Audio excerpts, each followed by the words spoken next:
Hello, my name is Dennise Simone. I'm a fourth-year Ministerial student with the Holmes Institute. Today is the second in a 5-part series based on the book Full Catastrophe Living by Jon Kabat-Zinn. It's a mindfulness-based stress reduction program that helps you combat illness, stress, and pain and stay in that place of wellness.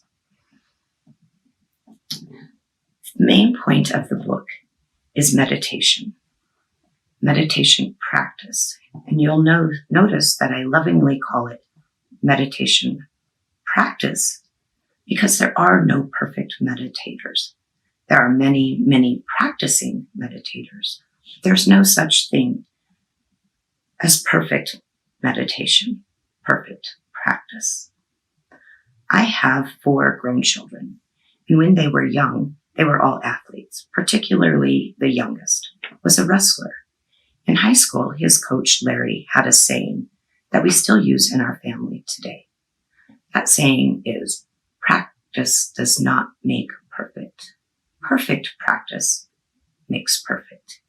And I've never seen a perfect practice. A little bit of a tongue twister there. But however, it is useful. Meditation is not something to master. It's something to always keep expanding. So if you're one of those people who thinks they tried meditation and it just doesn't work because you cannot still your mind for an extended period of time, welcome to the club. Keep practicing like the rest of us. I have 3 grandchildren now. Landon is 11, and although he is Catholic, he still meditates every day. Aya is 7, and she has been meditating now for 5 years. And Alana is 4 and has been meditating daily since she was 2 as well. I have some really cute pictures here to show you, and I am not a shameless grandma. I will share those pictures now.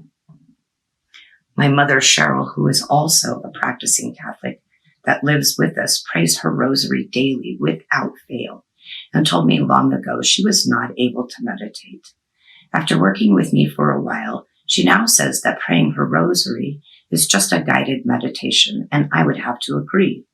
It's still meditation. It's just a different practice of meditation. So what is all the buzz about meditation? It has become some sort of a cultural phenomenon. Celebrities, musicians, athletes are all talking about meditation and touting the benefits.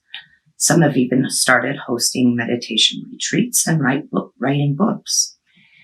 It is recommended by doctors, mental health professionals, even my chiropractor. I would like to take a deeper look at the practice, the history, the religious foundations, including what Ernest Holmes had to say about it, and the benefits of meditation, including some of the claims from the book Full Catastrophe Living. Last week I shared with you a personal story about how prayer and meditation helped me to recover from some pretty scary heart health issues. I won't retell the entire story, but at that time I was in intensive cardiac rehab. One of the program requirements was to participate in heart math, which to me was somewhat of a meditation, a guided meditation program that traced your biometrics by means of a little electronic clip that you wore on your ear. It was a requirement of my cardiologist, so there must be some medical foundation to the practice. Look into it if you'd like. It's an amazing program. Again, it's called Heart Math, and you can find it all over the internet. So what about the history and foundation of meditation?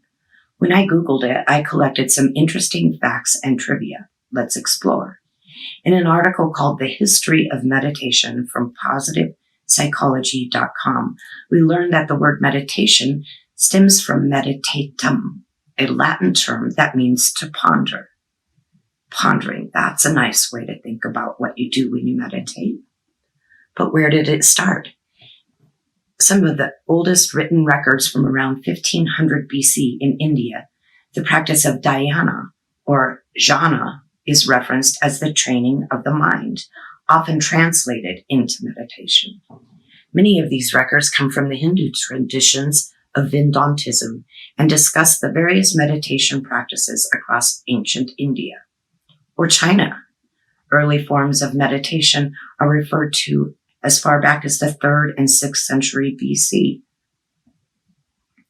and linked to the Taoist Lao Tzu, an ancient Chinese philosopher, and his writings. But the truth is, no one knows for absolute certain when officially meditation started or where. There are multiple references across different cultures and religions, including Judaism, Islam, and Christianity, to meditative-like practices, which all seem to have contributed to and informed the practice known widely today. In the Science of Mind textbook, Ernest Holmes says, "The highest faculty in man is intuition, and it comes to a point sometime where with no process of reasoning at all, he instantly knows." That's one of the reasons for meditating, is to tap into that intuition. Many people today would like to credit the Buddha from India, but this can't be the truth because many Buddhist texts refer to different practices of meditation and that the Buddha sought out other enlightened teachers to learn the practice from. So although he was an invaluable instrument in spreading the practice and the value of meditation, he did not invent it either. Since we can find very many ideas and theories about when and where meditation started, I would like to pose my own. I firmly believe that meditation is a gift from the divine. I believe we are all born with this gift, and that to the degree that we seek a connection to the divine, our innate ability to meditate grows and it becomes beneficial and blossoms into a meditation practice. Notice I did not say God, I said the divine. And that's only because I don't want anyone to be alienated by that word. There are so many words to describe the source of all that is. Some call it God. Let's leave out the semantics and the name calling. I'm just going to call it the divine for today. Like I discussed last week, this practice takes on many forms. It's not always sitting on a cushion with candlelight and soft music, incense and chimes. It can be, but it can also be a walk in nature. For some athletes, it's a good run. For some overtired mommies, it's a long bubble bath. And like I do on Saturday mornings, it's caring for beloved plants and flowers, or petting a favorite four-legged. Gazing into the heavens on a starry night.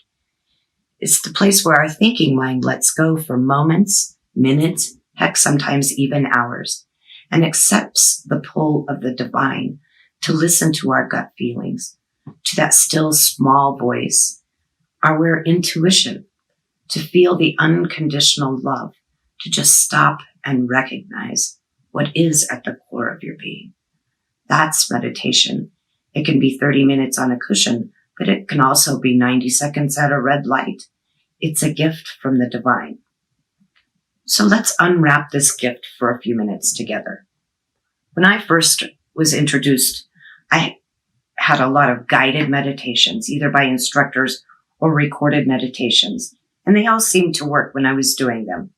However, I couldn't replicate them at home on my own. So I came up with this. Excuse me. I was always told to sit with my feet flat on the floor. I'm not comfortable that way, so I sit Indian style, whether I'm on the floor or in a chair. So I'm going to get comfortable, and you try it too. Next, we're usually told to close our eyes. Sometimes that's comfortable. Sometimes it's not. You do what is comfortable to you. Next, we are usually told to take a deep breath. This is one I don't mess with. Taking a deep breath puts my mind and my heart on notice that something important is going to happen. Next is the scene we are going to introduce to our inner eye. Every guided meditation I've ever heard tells me what to imagine: a beautiful forest, a meadow, a stream, etc. Some people can't imagine that. They've never seen it, or it's not peaceful to them. I developed the ability to see a green screen, like the ones they use in movies and virtual reality games. It's just a green screen where you can imagine whatever it is that helps you calm your thoughts. It's your inner sanctuary. We're almost there. We got it. We're breathing in and out. We are calm and comfortable. And then it happens. That thought. Did I remember to silence the ringer on my phone, or is it going to interrupt us? Is the dog going to bark and interrupt me? Crud, I lost my calm. But to me, those thoughts that interrupt my meditation have become galloping horses. I love to watch a beautiful quarter horse gallop across a field. There's something just absolutely perfect about it. So when that thought comes to mind, on my green screen, that thought becomes a galloping horse, and it just floats by, allowing me to see its beauty. Not everyone loves to watch horses run. For some, it's the brilliant deep blue of the water and letting that sea turtle guide by. Whatever yours is, project it onto your green screen. And let's just try this for 5 minutes together. If my words don't fit your calming place, project your own onto your green screen. So let's try it now. Sit how you're comfortable. Open your eyes or close your eyes, or just fix a soft gaze on something across the room. And then we'll take that deep breath in and out.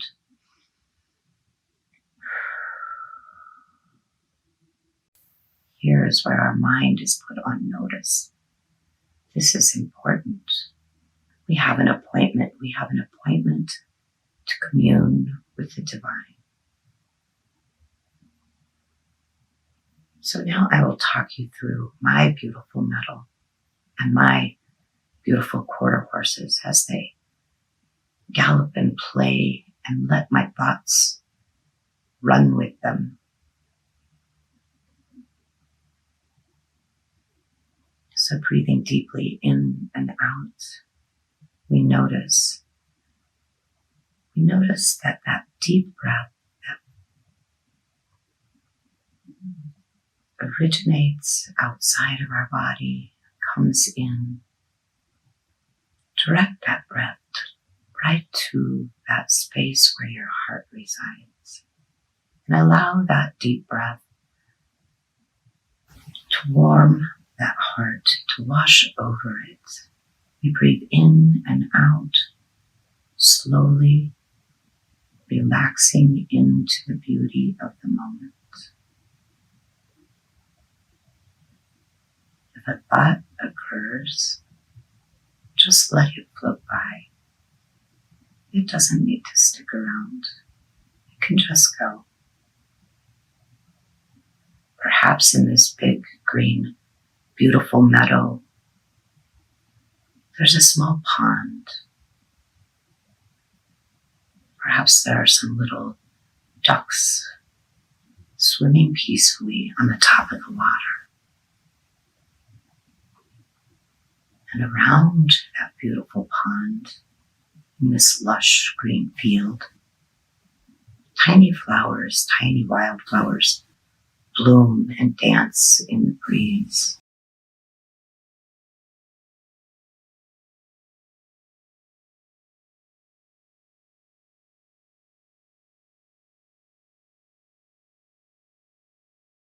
Get close enough to the water that we can see our reflection in that little pond.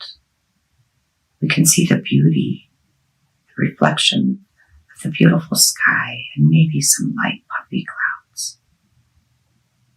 So we take a seat on the soft grass next to this pond. We dip our toes in or dip our fingers in. Just feel that relaxing coolness. And still breathing deeply, we can close our eyes and we can just feel the beauty of this beautiful scene just feel that unconditional love. That unconditional love that here is represented by the beautiful meadow, by the cool pond, by the beautiful flowers, by the clear sky, and the warmth of the sun. Those are all gifts, deep gifts of the divine to us. So now let's just take 1 minute in complete silence. Imagine what it is on your green screen and let it wash over you.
And get up slowly from our seated position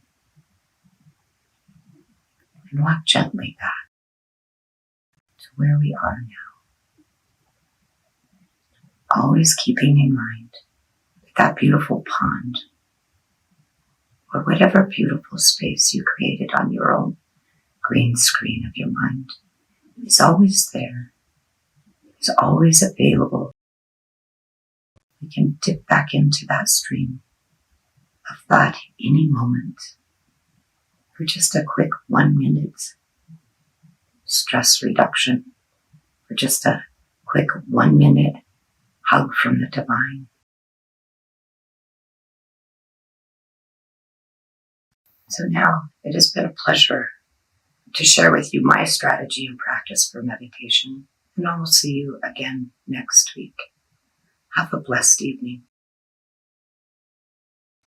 Here at Center for Spiritual Living Greater Las Vegas, we are a mission and vision-driven community. We offer transformative educational opportunities, deep and meaningful moments of connection, uplifting Wednesday and Sunday services. We greatly appreciate your contributions that support the amazing work we're doing here in Southern Nevada.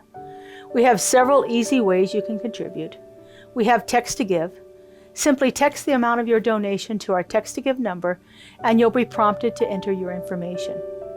There's a link to our online donation page posted below this video where you can contribute by debit or credit card. And of course, you're always welcome to send a check to our office if that works better for you. All of your contributions go to support the great work that we're doing here in Greater Las Vegas community.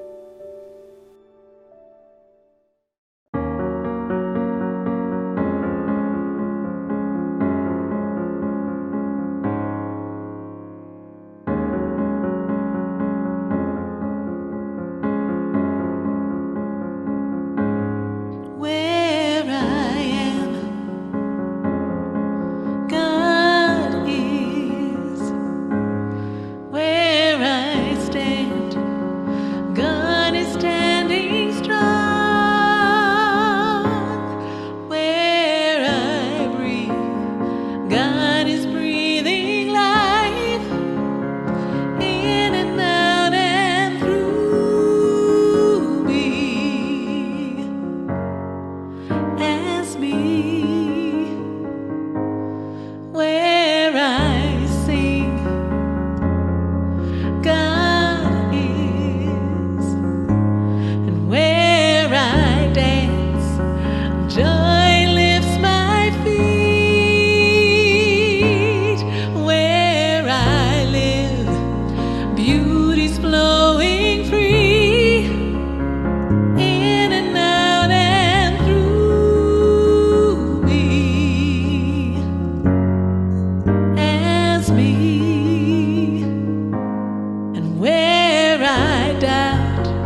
Science of Mind magazine, is a treasure to be read and contemplated. Along with in-depth articles, there is a day-to-day spiritual support to be gleaned from its daily guides. Licensed practitioner Lynn Frankenberger hosts Adventures in Faith every Tuesday at 11 a.m. on Zoom, and you're invited to join in. This is a weekly group discussion that focuses on those daily guides and how to apply them. Check Facebook and our weekly newsletter for more details. CSL Greater Las Vegas brings you much of your favorite spiritual music every Friday at 7 p.m. with spiritual soundscapes. Enjoy performances from CSLGLV vocalists along with special guest singers. It's music for your soul. Subscribe to the CSLGLV YouTube channel to get a convenient link sent to you for each musical performance. At CSL Greater Las Vegas, it is our mission to inspire spiritual discovery through community connection, exploration, and celebration. This mission supports the all-inclusive vision of Centers for Spiritual Living worldwide, in which we envision a world that works for everyone and all of creation.